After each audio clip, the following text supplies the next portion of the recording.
When you partner with someone who has kids, it can be impossible to know what you've signed up for. That's why an annual summit happening this week aims to show step parents how to focus and thrive, specifically stepmoms. We're joined by Cameron Norman, who's the CEO of Stepfamily Solutions and host of the Stepmom Diaries podcast.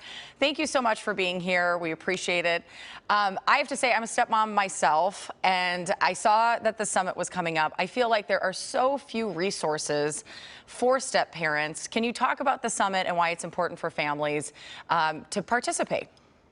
Yeah, absolutely. Thank you so much for having me.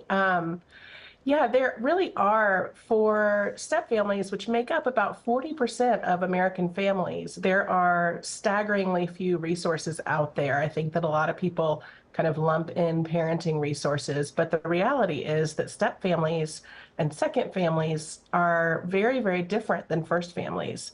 You know, they're formed out of loss, whether it's divorce or death, and they need to be approached differently. But a lot of times, the resources out there are sort of one size fits all, which doesn't really work for step families. So we founded the Stepmom Summit 4 years ago during the pandemic when everybody was on Zoom and have been able to attract dozens of the top experts in the world to come and talk to stepmoms about, you know, how they can deal with some of these really challenging dynamics that they're faced with when they join a second family.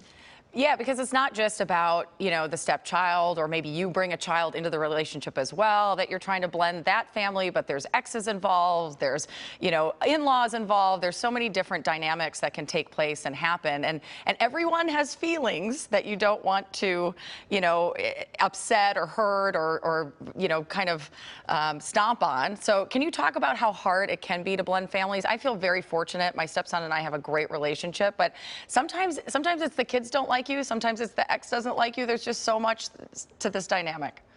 That's so true. And you're lucky to have a good dynamic, but I always tell people that even when it's good, it's still complicated, right? Because as you said, there are lots and lots of different pieces to this equation. There, you've got an ex, you've got, you know, the kids, and, you know, maybe they do or don't like you. But, you know, I mean, some of the challenges really for stepmoms are, you know, they come into this situation and they're really excited about meeting their partner and settling down, and their partner's probably really excited about being there with them.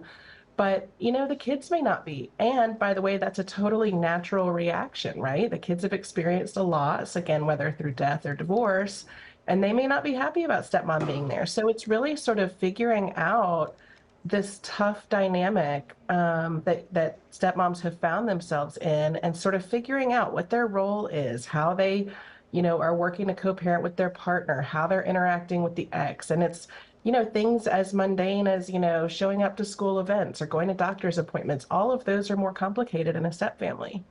Well, that's, you know, I think it's also about normalizing some of these things, because I think when you enter this, you have such rose-colored glasses. Everything's going to be great. I'm great. My partner's great. Everything's going to work out. The kid's going to love me. The ex is going to be my best friend. Like, what could go wrong, right? And then you start kind of getting into, you know, this whole situation. Can you quickly talk about just the common issues stepmoms face so that people feel, you know, that this is more normal than you think it is? Yeah, absolutely. And there are a ton, like I said. I mean, it can be, you know, how I come in and I think that, you know, the kids should have one bedtime and my partner thinks that they should have another. Or if I'm bringing my own kids to the equation, you know, and there are two different bedtimes. Sometimes it is just the day-to-day stuff like that that's really challenging. Other times you may have your partner's ex who doesn't like you and, you know, says stuff about you to the kids, and that can be really challenging. Sometimes it's just more of feeling alone because you may not have friends or family that are in a step family situation, and it may be that, you know, you're really struggling with a lot of the stuff that's going on, and you just simply don't have people to talk to that understand what you're going through. A lot of times, you know, stepmoms get the reaction of, well, you knew what you were getting into. Well, you married someone with kids. And, you know, those kind of things can make you feel even more isolated and alone. In fact, there is a much higher incidence of depression among stepmoms than there is with stepdads or even biological moms. And I think that's an important piece, and that's why I've also signed up for the summit. I think you have to find your village around this. So Cameron, thank you so much for being with us, and I look forward to taking part myself. For more information on all the summit and how to take part, check out our website, kcalnews.com, and click Seen on TV.